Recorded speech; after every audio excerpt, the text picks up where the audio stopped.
All right, let's just say you've been fired from your job of 5 years, or your husband or wife leaves you. There's been a tragedy in your country, any worst case scenario you can imagine. If someone came along and told you that in reality this horrible situation is the best opportunity for spiritual practice, you might think they're crazy. But this is what the Buddha taught: how to transform problems into the path of enlightenment.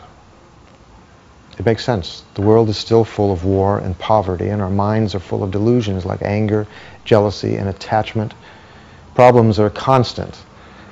But we can learn to use these otherwise unfortunate circumstances as an opportunity to accelerate our spiritual growth. Using techniques based on loving kindness and compassion for others and ourselves, we can learn to face difficult situations with skill, wisdom, and humor, and literally transform problems into happiness.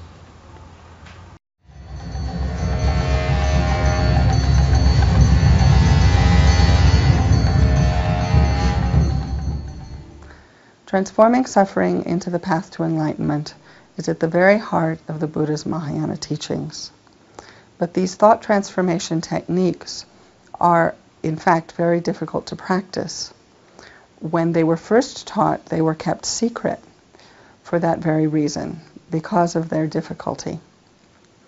Thought transformation techniques are based in bodhicitta, and therefore it's essential when one receives these teachings to receive them with a mind imbued by bodhicitta, the attitude wishing to attain enlightenment as quickly as possible, in order to understand thought transformation correctly.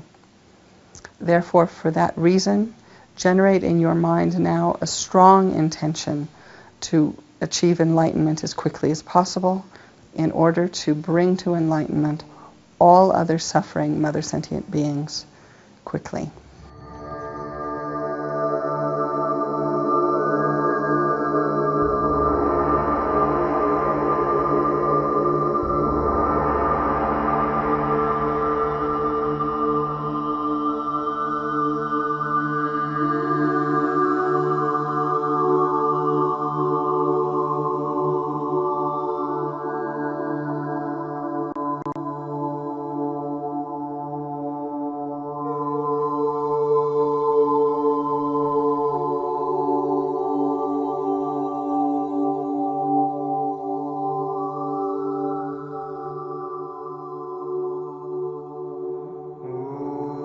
So I assume everybody here has problems? Yeah. Often when we have problems, we feel like we're the only people who have problems. But wouldn't you say everybody has problems? But our problems are worse than other people's, right? Isn't it? Definitely, 100% worse, yeah. So we should be the object of other people's sympathy and their compassion and their aid. And the way to transform our problems is to get them to stop doing all the nasty things they're doing towards us, right? That's not actually transforming our problem, that's throwing the problem at the other person, okay? Telling them that they're the source of our problem, and believing it ourselves, that other people are the source of our problems. Okay? When we have that view on life, you know, that I'm just this little old innocent, sweet, charming, wonderful, joyful person who doesn't mean harm to anybody, and yet all these mean, nasty, cruel, vicious, ununderstanding people cause me problems. We have to totally get out of this idea of blaming. Yeah. Because we're very much, I think, a country and a culture that likes to point the finger and blame. And, you know, you caused it, you did it, you're going to suffer. Okay? If there's a problem, you know, finding somebody to blame means finding somebody that we can cause to suffer, thinking that when somebody else suffers, we're going to feel better afterwards. Okay? I think that whole way of looking at life doesn't work. Okay? because it's not about finding one cause, because everything's interdependent and everybody contributes something. Okay? And it's not about finding the cause so that we can punish somebody. Now, how do we work with problems? How do we transform problems? Okay. I think it depends on how we look at a situation. Okay. First of all, how we define a problem. Because there could be some event going on with somebody else, and you can call it a problem, or you can call it an opportunity. And this is kind of the difference between whether we're looking at things in a worldly way or whether we're looking at them in a spiritual way. Okay? Because in a worldly way, we label a situation a problem when our needs and wants aren't getting met. Isn't that kind of the definition of a problem for you? When your needs and wants aren't getting met, when your expectations aren't getting met, when your plans aren't happening. Okay? So we have an idea of the situation, and what we're looking for is pleasure and happiness and getting our way and being right. Okay? That's kind of what our goal is. Yeah? Our goal in a situation is my happiness. When the goal of my happiness, and preferably my happiness now rather than later, okay, when that goal is frustrated, we call that a problem. Okay? So, yeah, and that's our usual worldly way of looking at things, isn't it? Okay? Now, if we're spiritual practitioners, the goal of any situation is not my pleasure. Think about that one for a while. Can you imagine living your life where the goal is not your own pleasure and not your own happiness? Does that seem like something that's possible? Hello out there. If we're trying to practice a spiritual path, our goal in a situation is not my happiness. Our goal is to learn. Okay? Our goal is to learn about ourselves. Our goal is to learn about others. Our goal is to, through this learning, be able to purify our own mind and develop our own good qualities. Our goal is, through this learning, to be able to contribute to the welfare of the world, to, help sentient other living beings along the path to enlightenment, to help them even in some, ordinary way now. So when we change that paradigm, when our goal in a situation is different, okay, then it becomes much more difficult to have problems. So in everything that we experience, everything that we do, there's always something to learn. If we approach life with that my purpose in this situation is to learn something that in the end of the day will be useful for myself and for others, then we're never going to have a problem, because in every situation we can learn. When our focus becomes on our own training and our own practice, then our focus stops being to make other people change and make other people different so that they stop causing our problems, because we realize at some level that we can't. Okay? The transformation of the problems starts here with this one. Okay? And it starts with looking at our reactions to the situations that we're in, and really being able to look honestly at our reactions, not paint them over, not be sweet, okay?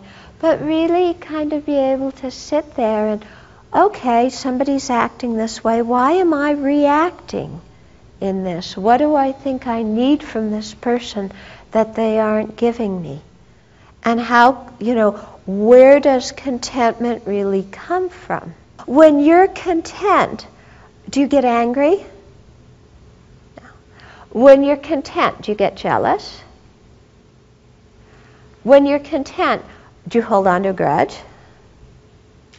When you're content, are you full of greed and craving? When you're content, do you hide your mistakes and pretend you don't have them? When you're content, do you pretend to be somebody you're not and impress people falsely? No. It's like when there's a feeling of contentment in our own mind, then kind of naturally we act with kindness. And a lot of, all those negative emotions and then the behaviors that they cause, they just get pacified automatically because there's no dissatisfied, discontent feeling inside that motivates all of those other attitudes and behaviors. The kind of contentment that we're trying to develop is not the contentment of, I got my way, I got my needs met, the world's love me. It's not that. It's the contentment of us feeling okay about ourselves. It's come simply through our own spiritual practice by using our own mind. When Buddhism talks about contentment, we should not equate contentment with apathy. They're two different things. With apathy, we don't care. Okay? And you can be apathetic and discontent. Can't you? Yeah, and I think very often the nihilistic position that people go into in our society, of, well, it's all worthless, it's, or it's just, you just sign it off. This is, it's discontent compounded with apathy. Okay, whereas contentment is a totally different ballgame. Okay, contentment is a feeling of well-being in ourselves. So we can have this contentment, some kind of self-confidence. And that will lead us to have compassion for others rather than criticize them and pick them to bits, have compassion for them. And then based on that compassion, act against injustice or prejudice or intercede when there's a harmful situation. Okay? So that compassion can be just as strong of a motivator and a much wiser one than anger. And contentment, we can be content and we can still want to improve things in the future. Okay? There's a sense of well-being in ourselves that doesn't depend on how the world treats us. Okay? There's a sense of well-being in the self that comes through our own spiritual practice. So there's an inner sense of contentment that isn't dependent upon, getting what we want, having people like us and love us and appreciate us and tell us we're right and intelligent and blah, blah, blah. Okay? So, but on the basis of that inner sense of contentment, it doesn't mean that we eschew the rest of the world and block it out and fall into apathy, okay? Because again, motivated by compassion, we can still act to remedy injustice, remedy discrimination, but the way we do it is not going to be in an angry way. We can see, okay, I have a problem and somebody's treating me unfairly or there's discrimination against me or whatever. Have that sense of inner contentment. Yeah. But then actively work to change the situation, not because we hate the other people in it, but because we care about them. Okay? So the person, you care about the person who's oppressing you. You care about the person whose political ideas you think are totally corrupt. Okay? You care about the person who's destroying the environment. You care about the person who's beating up your loved one. Okay? This is very opposite from our usual way of thinking, isn't it? Okay? But, our usual way of thinking hasn't gotten us anywhere, so we might as well try another way. Okay? Because the thing is, if there's this conflict situation, we see the other person as an enemy, and we don't care about their well-being, okay, then we're likely to inflict more harm out of anger, okay? So first of all, we're creating negative karma because we have a negative motivation of anger that has the intention to harm. Second of all, we destroy the other person's happiness.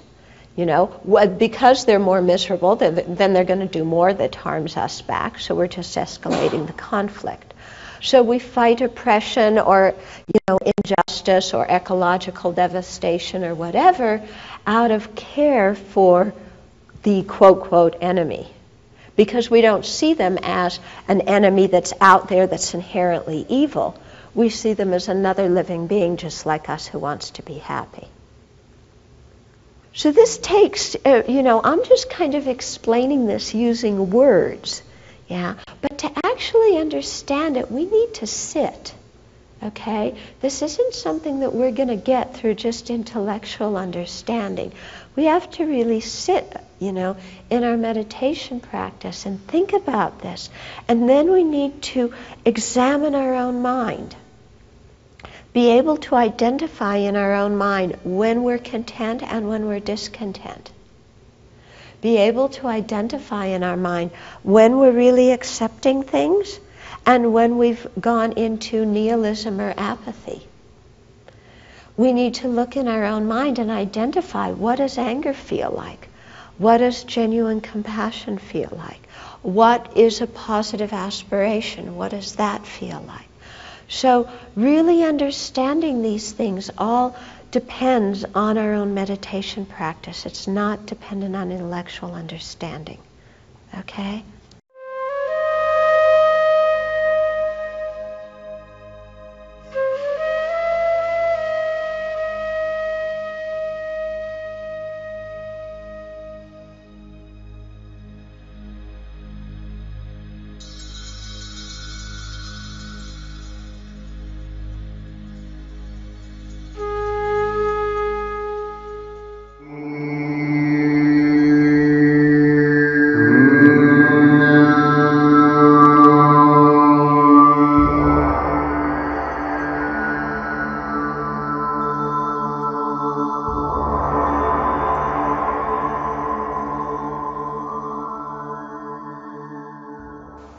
In order to be able to work with, a problem or a difficult situation,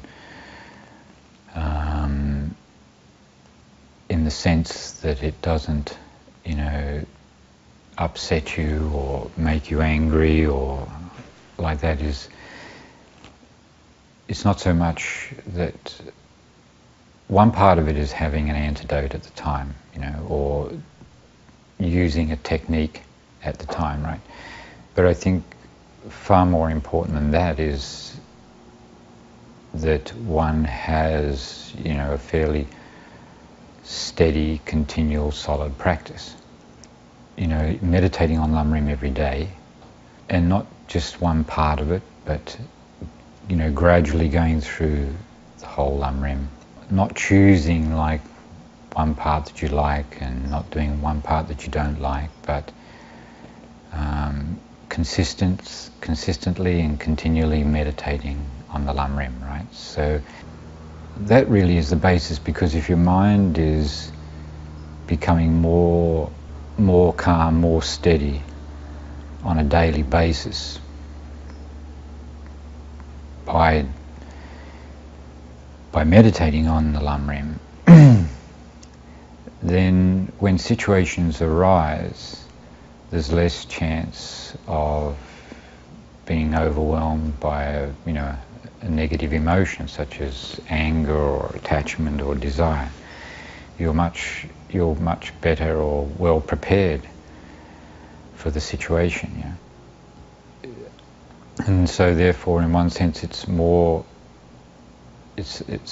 almost more natural because you see the situation.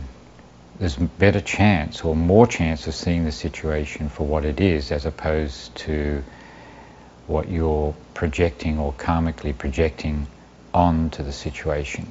Somebody who's has been familiarizing themselves with impermanence day after day after day, doing it, properly, effectively, then somebody dies or, there's separation or, in terms of time, if the time changes or a situation changes, it's much more easy to accept. It's much more easy to accept is because your mind is already prepared and more closer to reality, right? If you're making your mind more familiar with this reality that others exist, they have suffering, they don't want suffering, same as yourself, right? It's very sort of straightforward thing. It's reality, Others exist, they're important, they have problems, they suffer, just like oneself, right? So if you're day after day familiarizing yourself with that, and then you come up with a situation, a problem between yourself and some other person or some other people, then your attitude is already, there's less thinking of oneself and more thinking of the other person. So almost already you don't have a problem, because, you'll find in most situations problems arise, or a problem exists, or it appears to exist, is mainly because of ego, self-cherishing mind, attachment to one's own happiness. So that's really the basis of creating the problem. And it doesn't mean that outside there isn't a difficult situation, but inside there's not a problem in the sense of like it appearing like a problem, so that you're becoming emotional, you're becoming angry, you're becoming jealous, you're becoming some way upset. Your mind is disturbed, right? So therefore, of course, that difficult situation is made very complicated because of the mind being disturbed inside. Whereas, if there is a difficult situation, you have every chance of resolving it if you really are concerned about that other person or what that other person is going through or experiencing. If you really want to help that other person,